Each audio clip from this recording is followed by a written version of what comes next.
Okay, welcome back guys. This is the next chapter. This is called Jack, Will, Julian and Charlotte. We followed Mr. Tushman into a small room across from Mrs. Garcia's desk. He was talking as he closed the door to his office and sat down behind his big desk, though I wasn't really paying much attention to what he was saying.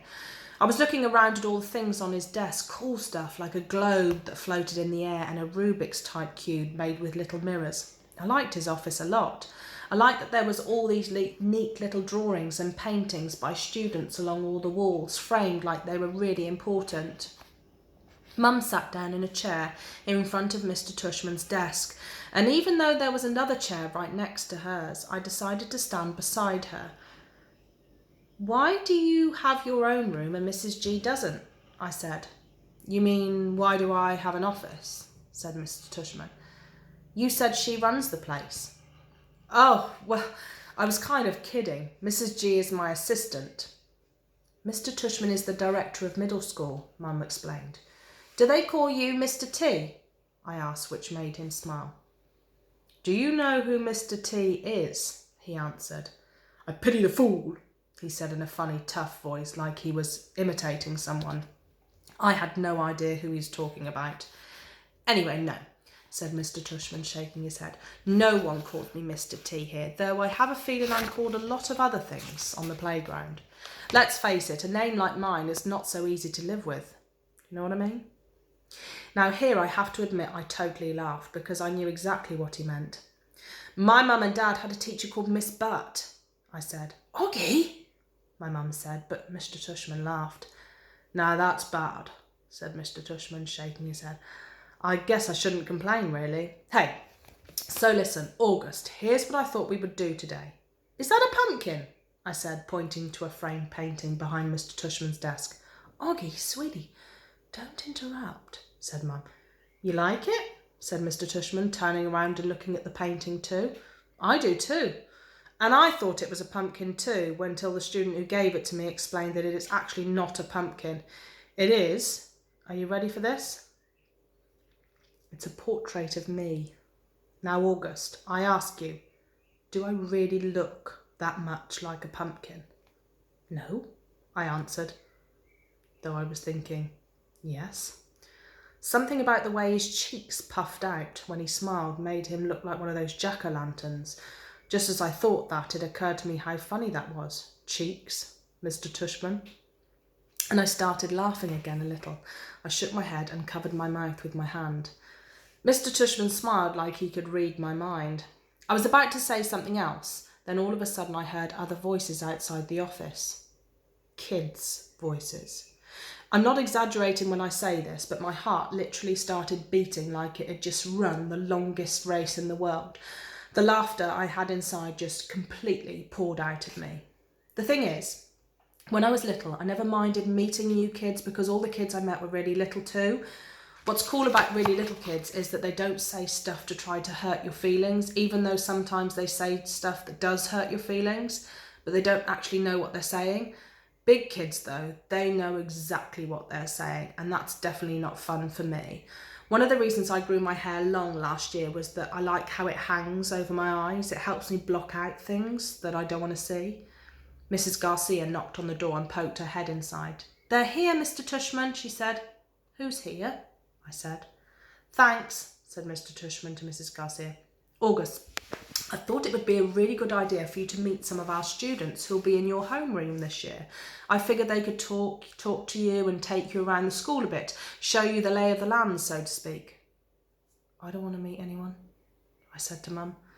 Mr. Tushman was suddenly right in front of me, his hands on my shoulders, and he leaned down and said very softly in my ear, "It'll be okay, August. These are really nice kids, I promise." "You're going to be okay, Augie," Mum whispered with all her might. And before she could say anything else, Mr. Tushman opened the door to his office. "Come on in, kids," he said, and in walked two boys and a girl. None of them looked over at me or Mum. They stood by the door looking straight at Mr. Tushman like their lives depended on it. "Thanks so much for coming in, guys, especially since school doesn't start until next month. Have you had a good summer?" All of them nodded, but no one said anything. Great, great, said Mr. Tushman. So, guys, I want you to meet August, who's going to be a new student here this year. August, these guys have been students at Beecher Prep since kindergarten, though, of course, they were in the lower school building, but they know all the ins and outs of the middle school programme. And since you were all going to be in the same homeroom, I thought it would be really nice if you got to know each other a little bit before school started. Okay?